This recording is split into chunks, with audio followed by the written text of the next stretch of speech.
this is such a diverse subset of people where we have a common idea or thought that like we don't like these data centers.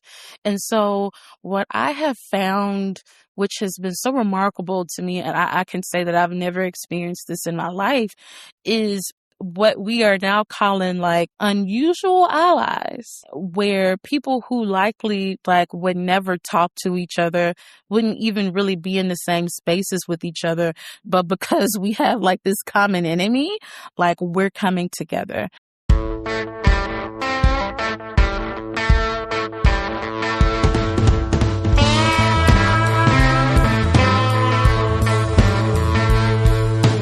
Hey there. I'm Jesse Fox Mayshark, and this is Headlights, Voices from the Progressive South.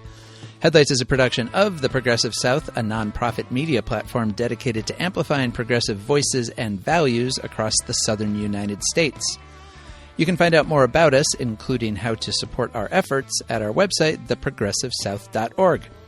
The voice you heard up top was Latricia Adams, an environmental justice educator and organizer in Memphis, who founded and leads the nonprofit organization Young, Gifted, and Green. She talked about what she learned about environmental racism growing up in Memphis, how the community is organizing to hold Elon Musk accountable, and how resistance to data centers is forging new alliances. That's coming up.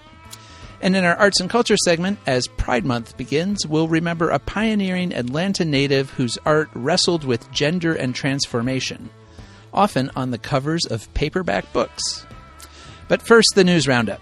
This week, we'll hit on that feisty Texas Senate primary and look at the latest report predicting climate catastrophe for New Orleans and local reaction to it. And to start, more updates on political redistricting across the South. Louisiana remains on track to adopt a new congressional map that will eliminate one of the state's 2 majority black districts, which will likely have the effect of giving white Republicans 5 of the state's 6 congressional seats, even though about 1/3 of the state's population is black and votes mostly Democratic. As of this recording, on Friday, May 29th, the new map had passed the Louisiana State House and was headed back to the state Senate for final approval before going to Governor Jeff Landry. All of that will most likely have been completed by the time you're hearing this. But Alabama hit a real roadblock last week as it sought clearance from federal courts to change its congressional districts. The state is seeking to reinstate a map drawn after the 2020 census, which was blocked by federal courts that found it racially discriminatory. That forced Alabama to create a second district with a large black population, which elected Representative Shamari Figgers, a Mobile Democrat, in 2024. After the U.S. Supreme Court's decision in the Calais case, Alabama asked the court to remove the block on its original maps. The Supreme Court sent the case back to the lower court for reconsideration. But on May 26th, the same 3-judge panel that found that map discriminatory in 2023 made the same finding again, even under the standards set by Calais. The panel, made up of 2 judges appointed by President Donald Trump and 1 by former President Bill Clinton, said the Alabama map appeared drawn to dilute the power of black voters. Specifically, the judges said the map breaks up the counties that make up the Black Belt of Alabama, a band across the southern half of the state that is home to much of its agriculture and much of its black population. The state is appealing to the Supreme Court, so this may be an early test of how the court's conservative justices are going to apply their new, narrowed interpretation of the Voting Rights Act. On the same day the court blocked the Alabama map, an effort in South Carolina to carve up the state's only black-majority congressional district fell short for the second time in a month. The Republican leadership of the South Carolina State Senate had resisted pressure earlier in May to redraw the map ahead of this fall's elections, and resisted again even after Governor Henry McMaster called them back for a special session to do just that. The state House passed the new map, but in the Senate, 14 Republicans joined with 12 Democrats to defeat it. Some Republican senators said they didn't want to interfere with early voting in congressional primaries, which also began on May 26 with tens of thousands of voters casting ballots. So depending on the outcome of the Alabama case, the total last-minute net for Republicans from breaking up black majority districts after the Calais ruling looks to be 2 or 3 congressional seats, at least for this year. Speaking of elections, of course, Texas had a doozy last week in the runoff for the Republican primary for U.S. Senate. Controversial, embattled, and indicted State Attorney General Ken Paxton overcame a massive fundraising gap to crush four-term incumbent Senator John Cornyn by a 64 to 36% margin. Cornyn, a staunch conservative who's been a strong supporter of President Trump, had many Republican establishment donors on his side, including former President George W. Bush and Fox News owner Rupert Murdoch.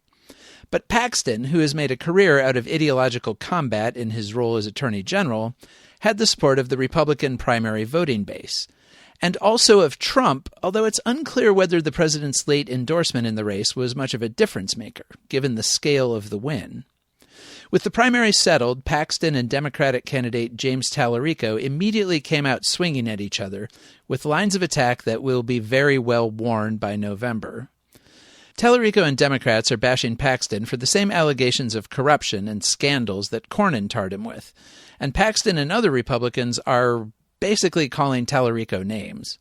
In a social media post, Trump advisor Stephen Miller falsely asserted that Tallarico is transgender, a reference to comments Tallarico has made about gender issues while serving in the Texas state legislature. Trump, meanwhile, keeps falsely referring to Tallarico as a vegan. In other words, most of the attacks are that Tallarico is one way or another not manly enough to represent a red-blooded, beef-eating state like Texas. The general supposition among commentators on the left is that Tallarico has a somewhat better shot at beating Paxton than he would have Cornyn, because there are some centrist Republicans who may not vote for Paxton. Tallarico obviously still has an uphill fight in a state that hasn't elected a Democratic senator since 1988. But if he's looking for reasons for optimism, the primary voting turnout is at least interesting. In the initial primary on March 3rd, more people voted in the Democratic race between Tallarico and Congresswoman Jasmine Crockett than in the Republican primary. More than 2.3 million for the Democrats and about 2.1 million for the GOP candidates. Cornyn actually got more votes than Paxton in that round, but neither topped 1 million votes, while Tallarico and Crockett both did. Republican turnout dropped by more than 50% in the runoff, with a total of just under 925,000 votes. Paxton took 587,000 to 330,000 for Cornyn.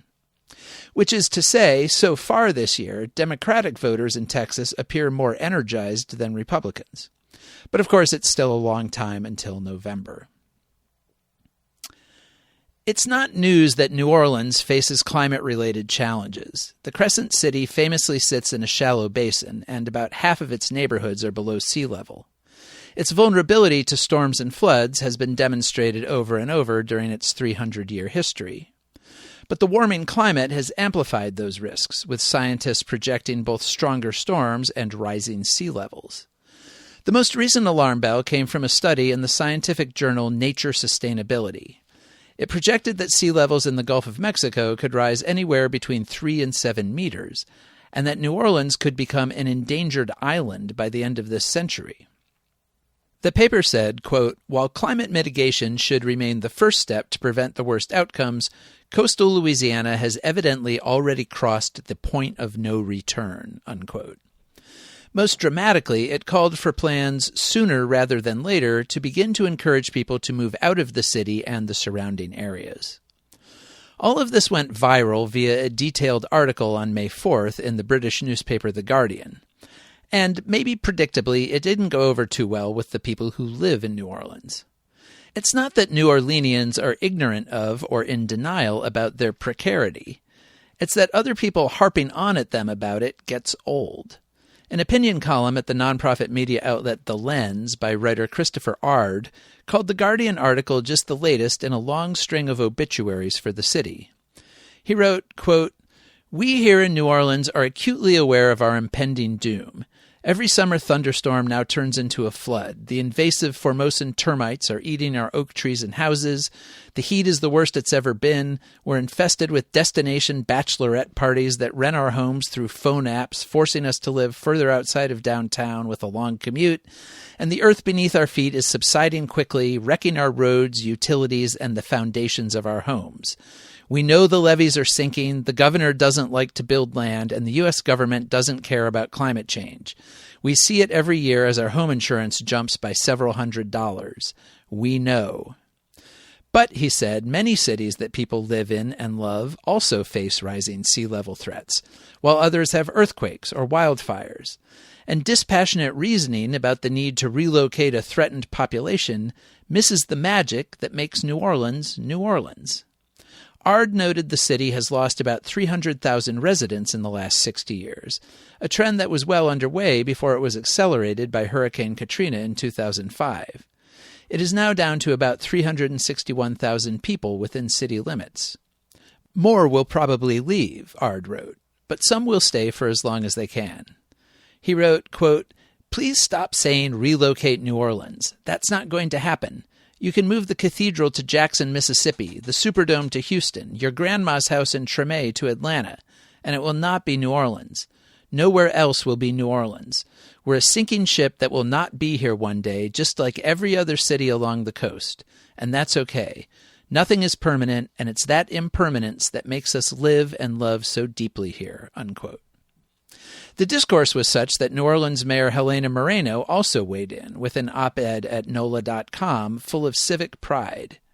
She wrote that New Orleans had only ever been developed and sustained through human innovations to control flooding and drain waterlogged land, the levees and pumps and other infrastructure that the city both relies on and knows the vulnerability of, as Katrina illustrated. More innovations to come could suggest ways to protect the city through a changing climate, Moreno wrote. And she urged the researchers to work on that rather than endless warnings about future catastrophe. She wrote, quote, "New Orleans is one of the world's great cultural capitals and a critical economic engine for the United States. The Mississippi River Corridor, the port system, energy infrastructure, and global commerce tied to South Louisiana are too important to simply walk away. I challenge the scientists behind this report to try again and do something meaningful, this time focusing their expertise on identifying bold solutions that can help protect and sustain coastal Louisiana for generations to come," unquote. If you want to hear more local thoughts, I've linked in the show notes a podcast episode from The Lens dedicated to a full discussion of the study and the Guardian article. Also, one other update. Last week I talked about Alex Haley's book Roots being removed from school library shelves here in my home of Knox County, Tennessee. Well, it's back. The local and national outrage over the ban prompted school superintendent John Ryswick to reverse the decision made by the district's in-house review committee. Ryswick said, quote, "Removing any book from circulation is and should be an immense decision. Our intent will always be to err on the side of access, which is the decision I have made with regard to Roots," unquote. However, the state law that led to the removal, the Age-Appropriate Materials Act, remains in place, and the 123 other books removed from Knox County shelves in an effort to comply with the law are still banned in the district.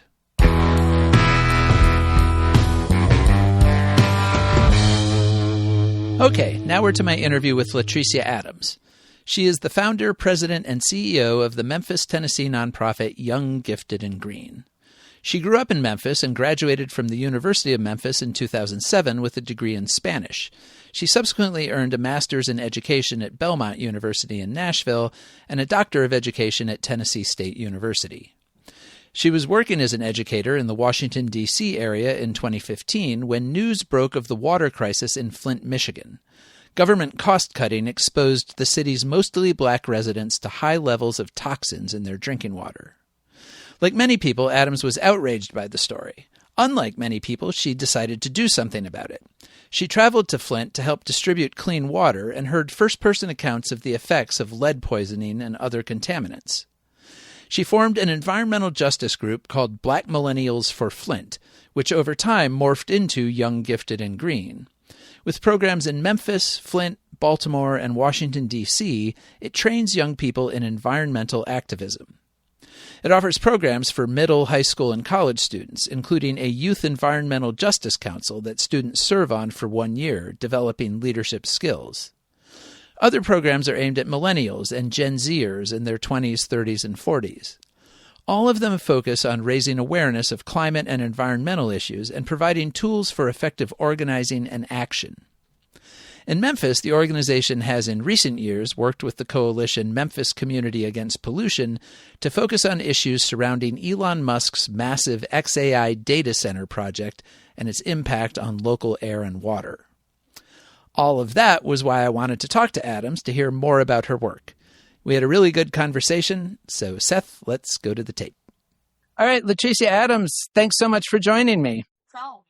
Yeah, happy to be here. So I wanted to start out by asking you just about a little bit of your own background. I know you grew up in Memphis, and I'm curious what you absorbed growing up in Memphis, sort of in terms of political awareness, and also given the issues that you're working on now. What was your sense of kind of the actual environment in Memphis as you were growing up? Yeah. So, proud Memphian. If anyone knows folks from Memphis, we are very proud, to be natives. So with my family, interestingly enough, my parents, both were from the same neighborhood. They met as teenagers at a local store, such a cozy, kind of a story of how they met. So I spent a lot of time in a community called Riverside. So Riverside at one point, during the Jim Crow South was one of the places where only, African Americans could reside. But at one point, like, it was thriving.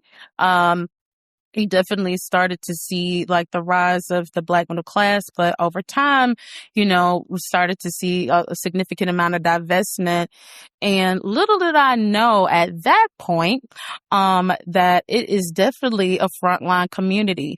So in the Riverside community, there is a Valero refinery right next to Dr. Martin Luther King Park. And the proximity, besides just this refinery being right next door to a park, they're literally houses across the street, and the only thing that separates them is Highway 55. And so I remember as a child, like, going around a ramp literally to go to my grandparents' house, and you could literally smell when we almost got to grandma's house because it smelled like sulfur. And, as a child, you didn't really know why. And it just, became a unfortunate norm, right? Where it just happens so frequently. And for me, because both sides of my family, right? So like all of like my aunts, my uncles, my cousins, all, lived in this same community. It just felt like this is, maybe what happens everywhere. However, while my family all is from the Riverside community, I was not. So when I was born, my parents actually moved to a neighboring community called Whitehaven. It's where Graceland, where Elvis's mansion is. Now, we didn't live in a mansion. It is located. And for a while, like, that community, was very thriving, but still, fell prey to white flight. And then you started to see, significant divestment, but still not at the same scale as you saw in South Memphis. And so the reason why it's important for me to frame that is because of how I grew up. I literally grew up like in like a dichotomy. Mm-hmm. Like, I literally saw, the conditions in which, my family, like, this is where my parents, grew up, where they live versus like where we lived. I mean, it literally was like very much like night and day. Mm-hmm. Even with the schools, that I attended, versus schools that, other members of my family attended. And so even like at a young age, that really sparked like something in me that I didn't know how to define it then, but I knew literally like at 5, like, this isn't right. And I don't like this. Clearly, like, being that young, like, I couldn't really articulate it, but as time progressed, like, that has always like centered me, like, around like literally, like, we live in a very dichotomous society, like, dare I say, like, the haves and the have-nots, but it's so personal that I'm like, this is not just the work that I do now, even like with education, even the work that I do now is to dismantle that, right? Is to consistently fight and advocate for equity, not equality, but equity. Right. Right. Well, so jumping ahead a bit then, 2015, you were living and I guess teaching, working in education in the Washington, D.C. area. And the story comes out about the water system in Flint, Michigan being essentially polluted with all sorts of toxins because of some decisions that had been made by the local government. How did that get you engaged? And, I think lots of people read that story and were horrified by it, but not everybody decided, I'm going to go do something about it. So kind of what made you really decide this is something I need to actually address? Yeah. So while I will say that I'm a unconventional woman of faith, I'll put it that way, especially being from a place like Memphis, because I was a teacher. I mean, like, I have dedicated my entire life to children. I know that is like why God put me here. And I remember there was a lot of things happening at that time. So you had like the rise of like Black Lives Matter. We saw significant like police brutality. It was a lot going on, right? But something about what happened in Flint literally just like crushed my spirit. Like, I mean, like I wept, and it was the imagery of the children. I remember, seeing, like photos. I remember like the Time magazine, like image of that child. And in fact, like, I know his aunt now, but that just, it just sent chills through my body. And I'm like, I can't believe, like at that time, it had been a whole year before I even learned about it, right? Like, and that's a problem within itself. I'm like, how could it be, that we're supposed to be such a developed country that something like this would happen, right? And it wasn't lost on me who it was largely happening to. And so at that time, I'm in DC. I actually had moved out of teaching in a classroom, but I worked like more in an administrative type of role. And the school that I worked at was actually a school for public policy. So we got to work on the Hill with kids. It was really cool. And so that's where the passion like around like policy really started to resonate with me. And which is why I really wanted to, if you want to work on policy, you got to move to DC, right? And so, also at that time, I was the president of, National Urbanly Young Professionals chapter. And so I got a lot of leadership development, like working, in that role, even though it was in a volunteer capacity. And so I pretty much like said, we need to do something about this. So the first thing I did was what everybody did, is did a water donation drive, which is nice. I'm like, this doesn't really get to the systemic issue around why this happened in the first place. And so honestly, with having like that civil rights like background, kind of blended in like with working directly with children and families, I was literally able to kind of like bring all of those things together. And I did a national call where I'm like, hey, y'all, this is a bigger issue. Like, Flint is a big issue, but guess what? Like, it's not just Flint. It was actually in DC. It was in Baltimore. It was in very, very similar, demographic types of cities.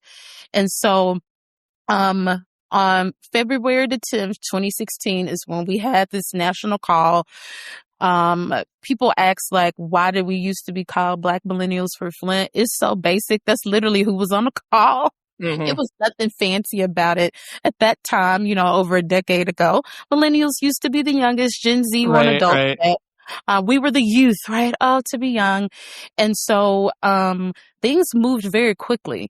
So unlike, Gen Z is on point, like very, knowledgeable around like environmental issues. Because I think with my generation, we were warned about like, issues surrounding environment and climate, but we're in it now, Mm-hmm. And so it was a very interesting space and time, for millennials to really be invested in anything regarding environment. And so we blew up really quickly. I had no intentions of like starting a nonprofit. I thought I was just gonna, be a retired, K through 12 educator. But it was divine intervention. Mm-hmm. I really was obedient to like, it was a reason why I was so moved, by that in that moment. And I'm glad that I listened to that, where I'm still a teacher for life, but, in a different way. But had, the Flint water crisis not happened, even beyond just like how it impacted my life, it really just painted such a clear picture, not even nationally, but globally, not just about lead service line replacement, but like about like government corruption, really like calling out like environmental racism where you couldn't like skirt around it. It changed my life and the life of so many people forever. And I'm indebted to those organizers that I met on the ground in Flint. I love to shout this woman out, Naira Sharif, as a organizer and still organizes in Flint. And she used a lot of those tactics and strategies from the civil rights movement, door knocking, canvassing, those are the things, that our ancestors did. And to see that like they're still very much so useful, in today's time. So yeah, I owe a lot to Flint to where I am. Well, and so you're continuing that kind of work now, right? So talk about Young, Gifted, and Green, and especially, I know a lot of what you focus on, it still is very much a youth-focused effort. I guess the word young is in the name. Yes. What are you doing, and who are you trying to reach, and what are you trying to teach? Yeah, so we always use this catchphrase, like we're building the next generation of environmental justice leaders. I've been blessed to, serve in the same like rooms and roles and beside like, the greats like the father of the EJ movement, Dr. Bullard, Dr. Wright, Miss Peggy, from We Act. And, they have truly been amazing pioneers, but they deserve to rest. They've been literally doing this work longer than I've been alive.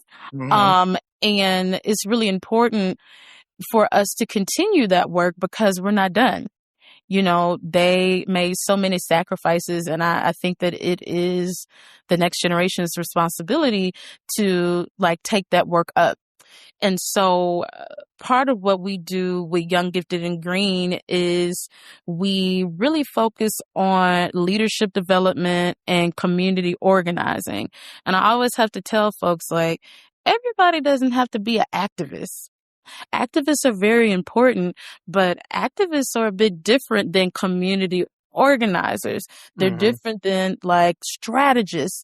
And so because, I do have that element, from civil rights and being from a city, like Memphis. And to be honest, because I very much so grew up deep into the church. My family very much so were devout Christians, spend a lot of time like in service at church, however, you decide that you want to worship or not, the way that church is structured from a ministry perspective is really helpful when you do nonprofit work. And so we really focus on building the capacity of young people, one, to understand like the depth and breadth of environment, because there's a lot of moving parts. Like you can't solve everything, so we kind of give young people like a bit of a canvas, like what is something that's like sets your soul on fire? Like that's your thing. Um, we also focus on like diversity. Like everybody doesn't need to be like a scientist or an engineer. Like I was a teacher, you know?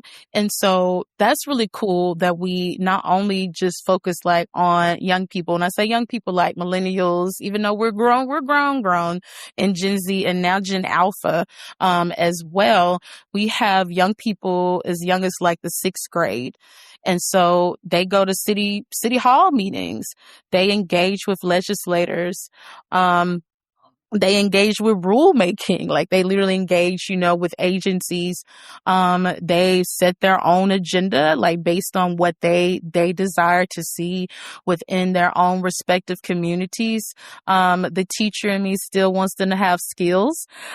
So we actually just launched, a program called a Youth Energy Assessor program, where we teach kids not only about like, your carbon footprint, but also thinking about like their career pathways around energy efficiency. They get really excited about that because it's very engaging, but it's also very much so connected to environment, which leads me to like kind of like who we are as an organization. We want to be solutions brokers. So we really want children and youth and young people to be like the fixers. Like we know that there's a lot of things that are broken that you didn't do, that I didn't do, but I'm like, how do we work together to fix it? Right. So that is, what we really instill and try to build with the youth, across a broad array of things that is versatile and not just specific to just environment. You may run for office. We do have some people that are like in county commission seats now. We have people, that went on to work for agencies. And so we really like to just have a lot of different touch points where environmental justice is more fluid and not so siloed, right? That we've seen for a long time. Right. Where it's just kind of this one issue out here with some small group of people working on it and not connected to the life of the communities around it. Exactly. Yeah. Well, and so to get a little bit specific, let's talk a little bit about Memphis. I know you all and several groups in Memphis have been engaged around the XAI data center there, which has had concerns raised about air pollution from gas turbines. And then most recently, this issue where they said they were going to build a water recycler. And then they said, well, we'll probably get to that eventually. And in the meantime, they're going to be sucking up all this water.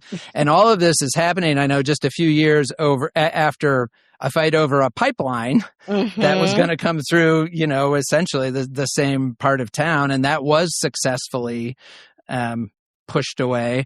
So I guess what's the mood in Memphis around all of this, and what are you all doing about it? I know that it has had the support of local officials. It obviously has the support of state officials in Tennessee. So what are you trying to do to, I guess, hold it accountable? Yeah. So, where to start? So one of the things that is really critical that was a misstep, whenever that contract was, because remember, we were all blindsided when we all learned about this project. It was really faulty, and it's really disappointing, and dare I say, like, embarrassing that our most like influential, powerful electeds and non-electeds that's supposed to be like these, economic brokers, like they would have such a really like a bad deal. So, I think it's important, and I hope that it's a lesson learned, at least for like decision makers, that when you go into a development conversation, one, it shouldn't happen behind closed doors. And that is very apparent now, that there should have been, of course, like engagement with community, but then also engagement like with people where this is their area of expertise. And so, because like there weren't very like explicit like benchmarks. There might have been like a deadline, but look at the patterns of the person that's responsible for this has not always kept his promises, right? It's a difference between a promise versus like something that is in a contract. So I did want to say that is, we really want to ensure that like we never have such a poor precedence that like if there is opportunity for any type of other development that there would be a much better approach. And when we say with a much better approach, we have to consider humans and the lived environment. And so when we think about like this, like, oh, we'll get to that later, like with the water reuse facility, like think about what that truly means. So Memphis is very unique where we have a natural sand aquifer. And with the aquifer, it's a wonder of the world. I mean, this is water that existed like when Jesus like was walking on earth. Like this is really old water, right? And so because it is a natural formed aquifer, if it's breached, it's done. Like it's done. And so it's not only just, the issue is not only that, XAI will still continue until we don't know how long now, right? To pull from our aquifer, the same, source of our drinking water. But where XAI is located, it's an industrial, like area. So you also have TVA, for example. So TVA is also supposed to be coming off of our drinking water source and also using this water reuse facility. So what you may see like in headlines makes it seem like more narrow, but it's really more broad, right? And when you think about this from a planning and development perspective, you said you were going to like at least have like almost done, right? Like in 2026 to now saying like, oh, we're on a pause. And we're like, almost through with April. Like that's very concerning. And then also we're just really as a community consistently disappointed with our leadership. Like be the leader.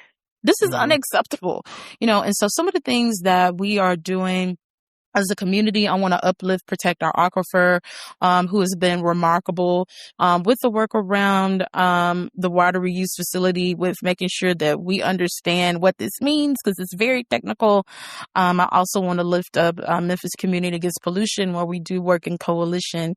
And one of the things that we are doing right now is putting the pressure on leadership. Like you brokered this deal. The mayor brokered this deal. The Chamber of Commerce brokered this deal. Our utility, president brokered this deal. Have that same, chest stuck out. You were so proud to bring this into the community. Stand by that. And you need to hold them accountable. And so what we're doing is we're demanding a hearing.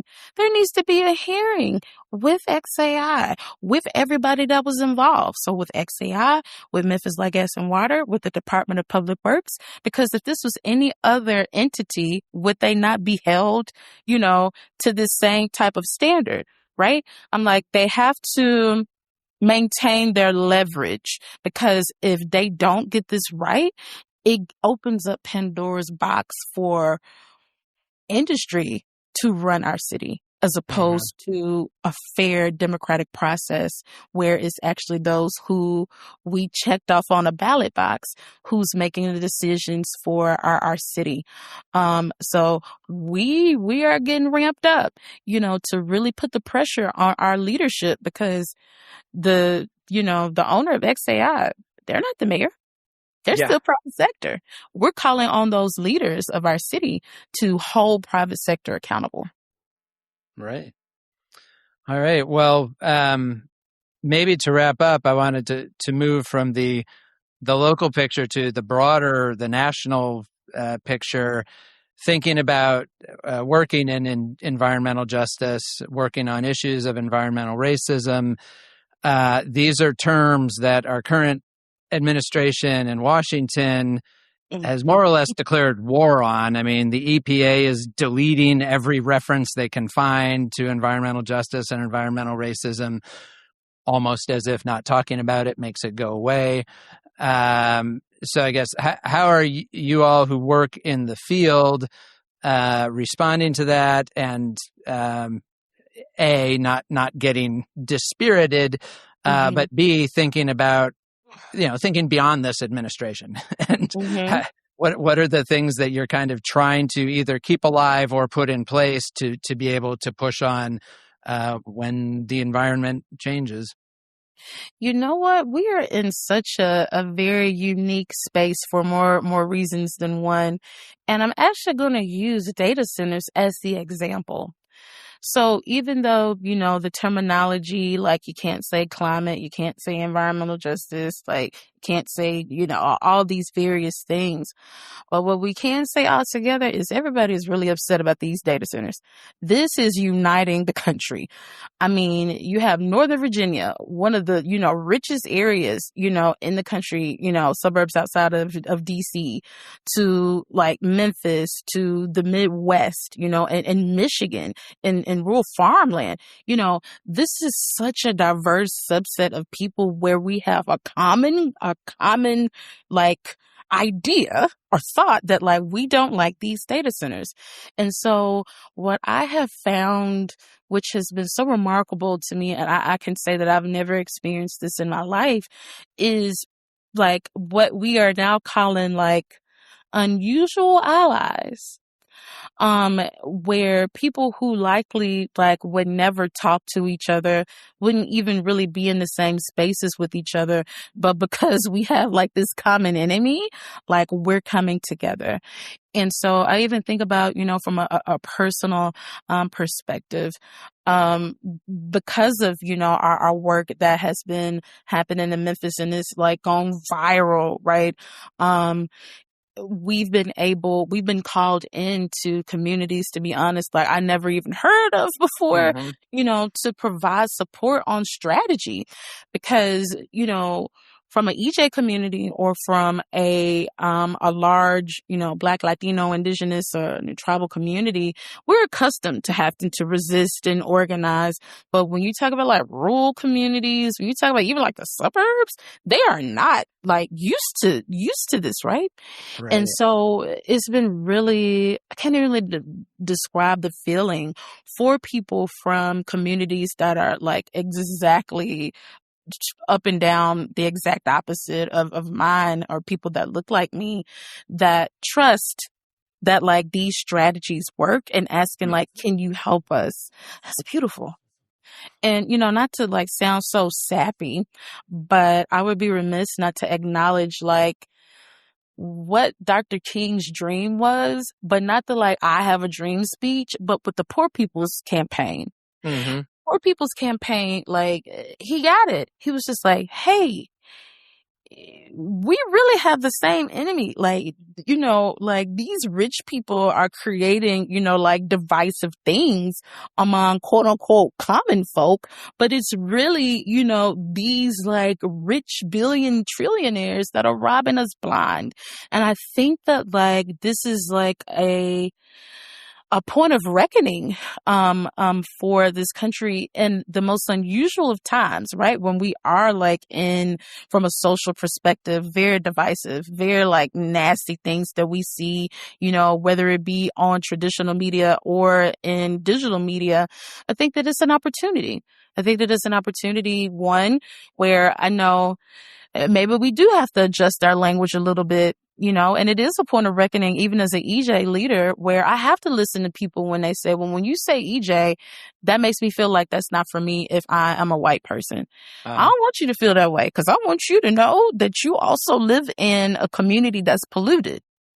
Like in South Haven, Mississippi, they kind of just learned that like, y'all have air pollution too. But maybe because we were saying it in a particular way that wasn't resonating, like they didn't know. So how can we meet each other? How do we be mutually like supportive of each other and acknowledge like, ooh, that doesn't really work for me. Can, like you translate that for me? It's on both sides, like how can we use this moment to really heal and restore a country that had never been healed.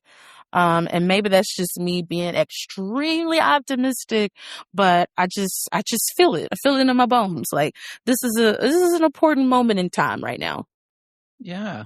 Great. Well, that's a great and hopeful perspective. And definitely we do see that all over the country with this resistance to the data centers. No matter how often the Washington Post editorializes that everybody should just, be quiet and accept him. Definitely interesting to watch. Well, thanks so much for your time. Thanks for your work. It's fascinating to hear about. And I really enjoyed it. Thank you. Thank you.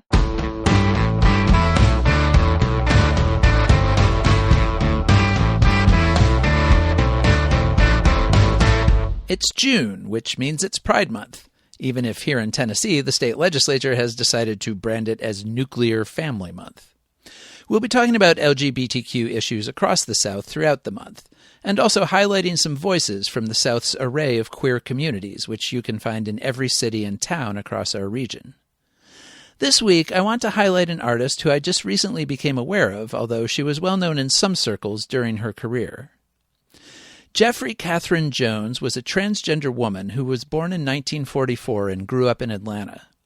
Her father was in the military, and Jones, who was artistically inclined from a young age, reportedly did not have a happy childhood.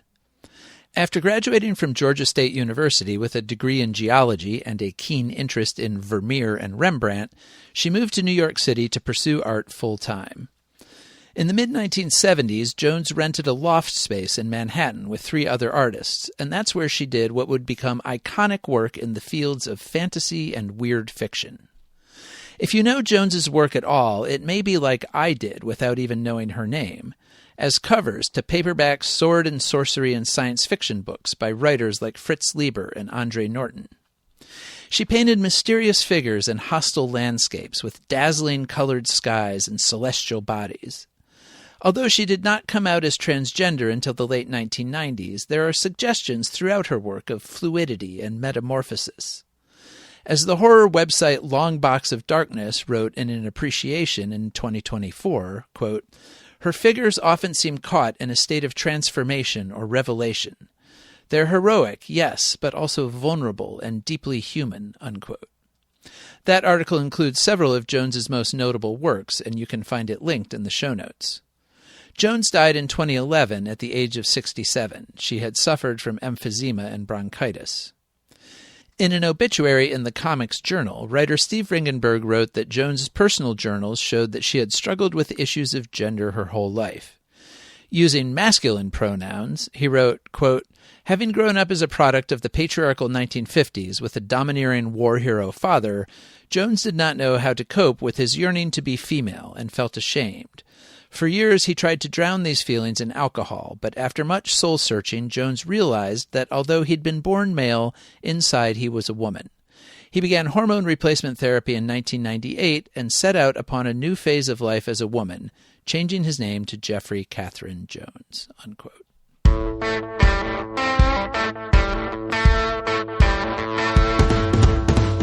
That wraps us up for this week. Remember, The Progressive South is a nonprofit enterprise, and you can find information about supporting us on our website, theprogressivesouth.org. You can also reach out to me directly at jmayshark@theprogressivesouth.org. Thanks to our friends in Bark for our theme music, and to Lord Seth the Libertarian for his production work at Barbarian Productions. And thanks to you for listening. We'll talk to you soon.